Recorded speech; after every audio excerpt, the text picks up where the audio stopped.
Okay जी, बिस्मिल्लाहिर्रहमानिर्रहीम। इय्याक नअबुदु व इय्याक नस्तईन। This is the part 3 of optic nerve. तो इंशाल्लाह ये आखिरी वीडियो होगी ऑप्टिक नर्व के ऊपर। इसके अंदर हम सारी जो है ना वो चैप्टर एंड पे हम देख लेंगे क्या क्या हमने पढ़ा है और क्या क्या क्वेश्चन इंपॉर्टेंट है। ठीक है, ऑप्टिक न्यूराइटिस रह गया था हमारा टॉपिक। इसके अंदर बेसिकली क्या है, सेम आपकी ऑप्टिक जो डिस्क है ना, ठीक है, उसके हेड की जो है ना वो आपके पास स्वेलिंग होती है। ऑप्टिक डिस्क का जो है ना वो ऑप्टिक नर्व का हेड, ठीक है, उसकी जो है ना स्वेलिंग और इन्फ्लामेशन होती है। वजह क्या है, वही इन्फेक्शन है। न्यूराइटिस आ रहा है ना, आइटिस, तो मतलब कोई ना कोई इन्फेक्शन चल रहा है।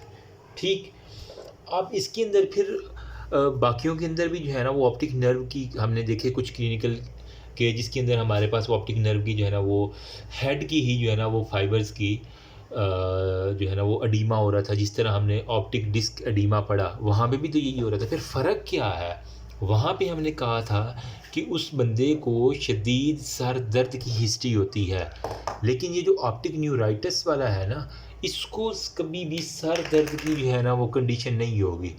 ये कहेगा डॉक्टर साहब मुझे सर दर्द होती ही नहीं है, तो फिर किस तरह मरीज़ को पता चलेगा उसको ऑप्टिक न्यूराइटिस है?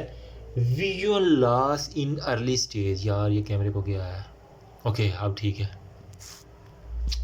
क्या व्हाट द फक। अच्छा, विजन लॉस होगी इन अर्ली स्टेज। तो अर्ली स्टेज के अंदर जो है ना वो इसको जो है ना वो विजन लॉस हो जाएगी।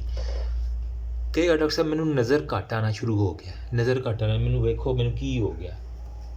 जब आप उसके क्लिनिकल एग्जामिन करेंगे तो सेरिब्रोस्पाइनल फ्लूइड का लेवल जो है ना वो आलमोस्ट नॉर्मल ही रहेगा। ना सी ऐसा बढ़ा हुआ है, ना उसको सर दर्द है, सिर्फ कंप्लेन किया है विजन लॉस की है। सो इन्फ्लामेशन ऑफ ऑप्टिक नर्व में डिस्क से कियाज़मा तक जो है ना आपके पास उसकी जो है ना वो नर्व की इन्फ्लामेशन होगी। ठीक है, तो मतलब आपके ऑप्टिक डिस्क से हमारे पास जो आपका ऑप्टिक कियाज़मा है ना, वहाँ तक आपके नर्व की इन्फ्लामेशन होगी। अगर तो ये इसने डिस्क को भी इन्वॉल्व कर लिया तो इसको हम क्या कह रहे थे, पेपिलाइटिस कह रहे थे। ठीक है, जो कि हमारे पास एक्टिव थी। हमने पहले कहा था ना एक्टिव और पैसिव, तो पैसिव के अंदर था पेपिलोडीमा, एक्टिव के अंदर क्या था हमारे पास, पेपिलाइटिस था। मैंने कहा था जहाँ पे टी आ रहा है वो एक्टिव इन्फ्लामेशन है। ठीक है, तो वहाँ पे देखें। ठीक, अब हमारे पास इटियोलॉजी क्या है कि हम किस तरह देखेंगे। जब आप उसको देखें तो आपको डीमाइलिनेशन डिसऑर्डर्स जो है ना मोस्टली उसके अंदर ऑप्टिक न्यूराइटिस मिलता है। तो यहाँ पे मैं आपको थोड़ा सा लिख देता हूँ। ठीक है, तो इटियोलॉजी की अगर बात पूछ ले तो आपने कहना है कि सर इसके अंदर ना डीमाइलिनेटेड डिसऑर्डर होती है, मतलब नर्व फाइबर की जो है ना वो डीमाइलिनेशन हो जानी है, जो उसके ऊपर माइलिन शीट है ना। ठीक, उसके अंदर में अब कौन सी कंडीशन थी, वही मशहूर ज़माना मल्टीपल स्क्लीरोसिस के साथ, जिसके अंदर क्या था, ऑप्टिक नर्व की जो माइलिन शीट है वो टपाटप ख़त्म। ठीक, तो मल्टीपल स्क्लीरोसिस लिख दोगे तो एग्जामिनर बड़ा ही खुश होता है कसम से। फिर ये आइसोलेटेड भी हो सकती है और सिस्टेमिक भी हो सकती है, डिपेंड करता है। अब नंबर सेकंड पे कह रहा है सिस्टेमिक स्क्लीरोसिस भी हो सकती है। सिस्टेमिक स्क्लीरोसिस इसके अंदर क्या होगा, ब्रेन और ऑप्टिक नर्व दोनों ही इसके अंदर जो है ना वो डैमेज होते हैं।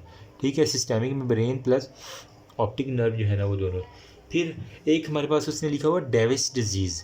इसके अंदर क्या होता है, आपकी ऑप्टिक नर्व साथ में ब्रेन तो इन्वॉल्व था ही, इवन साथ में आपका स्पाइनल नर्व्स, और हमारे पास अगर स्पाइनल कार्ड भी इन्वॉल्व हो जाए ना, ठीक है, स्पाइनल नर्व और स्पाइनल कार्ड मतलब वो नीचे तक अब रीढ़ की हड्डी तक जा रहा है स्पाइनल्स के अंदर। तो ये हमारे पास इसकी है etiology of the optic neuritis की। अच्छा, इन्फेक्शन किस किस चीज़ का मोस्टली होगा, मोस्टली जो है ना वो कह रहा है कि वायरल इन्फेक्शन होता है।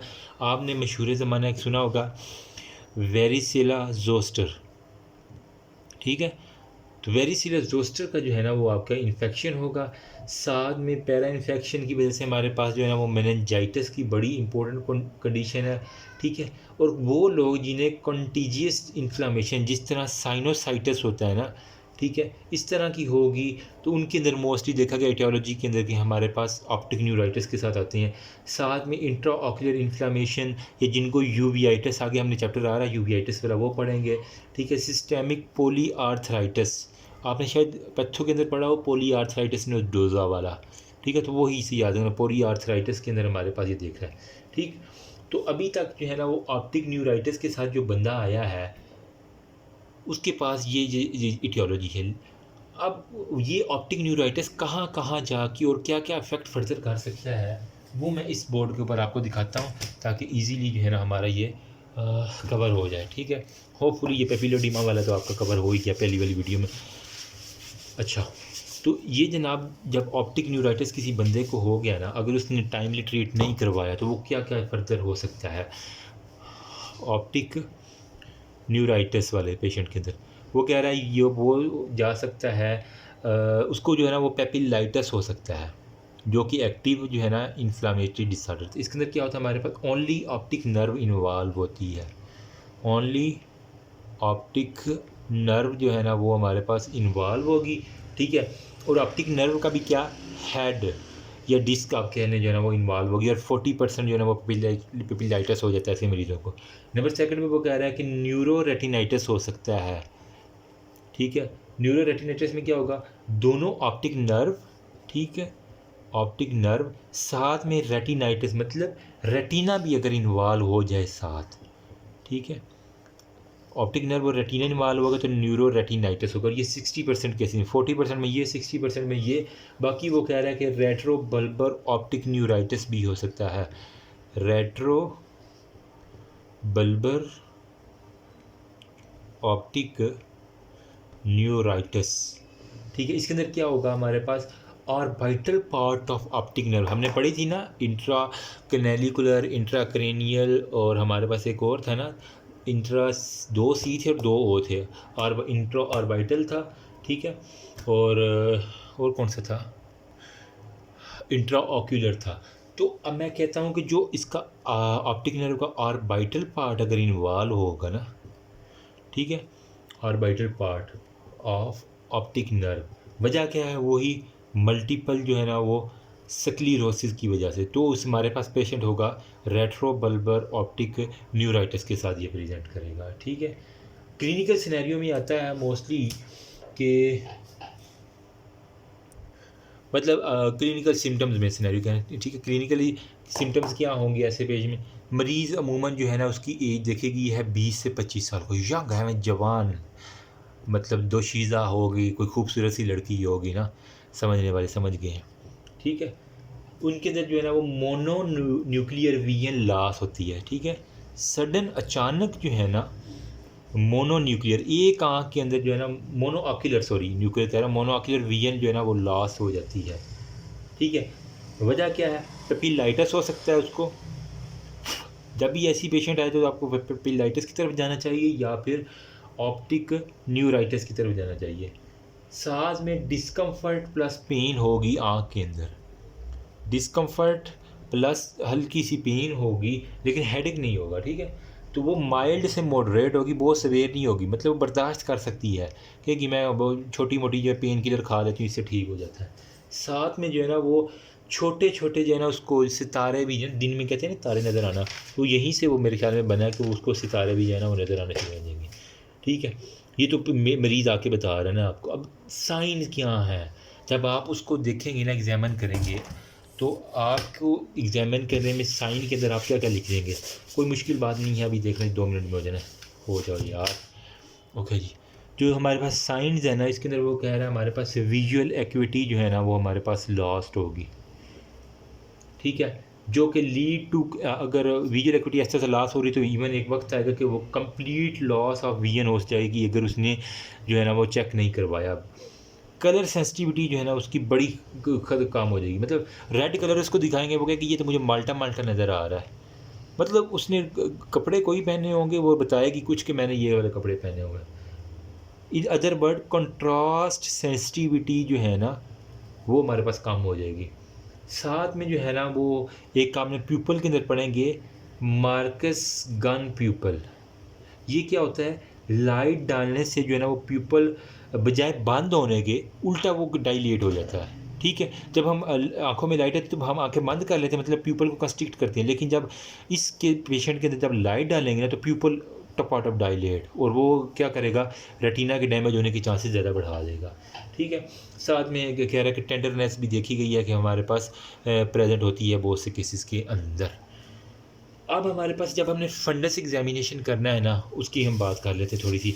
आपने फंडस को भी उठाई, फंडस को एग्जामिनेशन किया, क्या क्या चीज़ें, हम साइन की बात कर रहे हैं ना, तो फंडस एग्जामिनेशन के अंदर वो कह रहा है हमें, अगर तो इफ़ पेपिलाइटिस है, ठीक है, जो कि एक्टिव इन्फ्लामेशन, या अगर न्यूरोरेटिनाइटिस होगा, न्यूरोरेटिनाइटिस अगर रेटिना इन्वॉल्व होगा, अगर तो पेपिलाइटिस के साथ पेशेंट आया है ना, उसको होगा तो आपको उसकी पेशेंट की ना ऑप्टिक डिस्क की हमारे पास स्वेलिंग जो है ना वो नज़र आएगी। साथ में रेटिनल वेन जो है ना वो हमारे पास टॉर्शियस होंगी, टॉर्शियस रेटिनल वेन, साथ में हेमरेजेस में भी प्रेजेंट, हेमरेजेस जो है ना वो वहाँ पे होंगे, साथ में इन्फ्लेमेटरी सेल इन दी विट्रस होगा, ठीक है। जो आई का विट्रस ह्यूमर होता है ना, यहाँ पे लेंस के बिल्कुल पीछे विट्रस ह्यूमर, तो जब आप विट्रेक्टमी करेंगे ना, ठीक है, तो विट्रस ह्यूमर के अंदर आपको इन्फ्लेमेटरी सेल टपाटप जो है ना वो नज़र आ जाएंगे। अब हम आ जाते हैं न्यूरोरेटिनाइटिस। तो अगर उस पेशेंट को न्यूरोरेटिनाइटिस, तो फंडोस्कोपी में देखेंगे तो आपको मैक्यूलर स्कार जो है ना उनकी बस स्वेलिंग नज़र आएगी और कुछ नहीं होगा, ठीक है। मैक्यूला जो है ना उसके अंदर वो स्कारेंगे और साथ में आपको स्वेलिंग जो है ना नज़र आ जाएगी। नंबर 3 पे हमने कंडीशन डिस्कस की थी न्यूरोरेटिनाइटिस, या फिर उसको क्या होगा, रेट्रो बल्बर न्यूराइटिस भी हो सकता था ना, ठीक है। अगर तो उसको ये 60% केसेज में था, ये 40% में था, ये रेट्रो बल्बर भी हमारे पास कुछ था ना केसेज। इसके अंदर क्या होगा, मरीज बिल्कुल अन्ना हो जाएगा, वो कहते हैं ना बिल्कुल अंधा हो जाएगा, ब्लाइंड, बिल्कुल ब्लाइंड। और फंडोस्कोपी पे आप देखेंगे तो आपको कुछ नज़र नहीं आएगा, इतना वो हो गया। No oedema, no exudate, no oedema plus no exudate.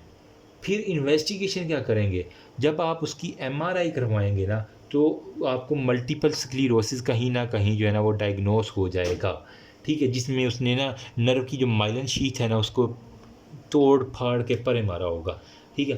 फिर आप क्या करेंगे, बीएसआर कर लेंगे, साथ में आप सीरोलॉजिकल टेस्ट कर लेंगे, साथ में आप विजुअल फील्ड को जो है ना डिफेक्ट को वो चेक करेंगे तो आपको पता चल जाएगा, ठीक है। विजुअल फील्ड डिफेक्ट आपने चेक करना है, ठीक है। अब क्योंकि मल्टीपल स्क्लीरोसिस का हमें शक चल रहा है तो हम क्या करेंगे, साथ में लंबर पंक्चर कर लेंगे, उसके अंदर वो कह रहा है कि हमारे पास एक्वा प्रोटीन जो है ना वो देखी जाएंगी। तो ये था सारे का सारा लंबर पंक्चर करने के बाद। अब हमें डायग्नोस हो गया, चलो कोई भी गया, ट्रीटमेंट क्या करना है। सबसे पहले जो ना ट्रीटमेंट के अंदर जो भी काज है ना उसको डिपेंड करता है कौन सी काज उसको कर रही है, ठीक है। हो सकता है स्क्लीरोसिस हो या फिर कोई इन्फेक्शन हो, ऑटो इम्यूनिटी हो, तो फिर हमने क्या करना है उस लिहाज से जो है ना वो ट्रीटमेंट देनी है। अगर ऑटो इम्यून है तो हमारे उसको जो है ना वो स्टीराइड के ऊपर डाल के उसकी इम्यूनिटी को कम कर देना। ओरल कॉर्टिकोस्टीराइड जो है ना वो कंट्राइंडिकेटेड है इस केसेस के अंदर। एक ये बड़ी बात है, ओरल कॉर्टिकोस्टीराइड्स अकेले कभी भी इस पेशेंट को नहीं देने, हमेशा जब भी देने हैं ना वो मिक्स करके देने हैं किसी और ड्रग्स के साथ, ठीक है। मल्टीपल स्क्लीरोसिस में क्या होता है, हमने मिथाइल प्रेडनिसिलोन, ठीक है, मिथाइल प्रेडनिसिलोन दे देनी है, साथ में आपने विटामिन B1, B6 और B12 दे देनी है ताकि मरीज़ को जो है ना विटामिन की जो डेफिशिएंसी है वो ना हो, ठीक है। तो ये एक बात याद रखनी कि कभी भी अकेले स्टीरॉइड नहीं देने बल्कि उसको मिक्स करके देना, वरना वो रिएक्शन कर जाएंगे। अच्छा, अब नेक्स्ट हमारा टॉपिक जो है ना वो है हमारे पास ऑप्टिक न्यूरोपैथी।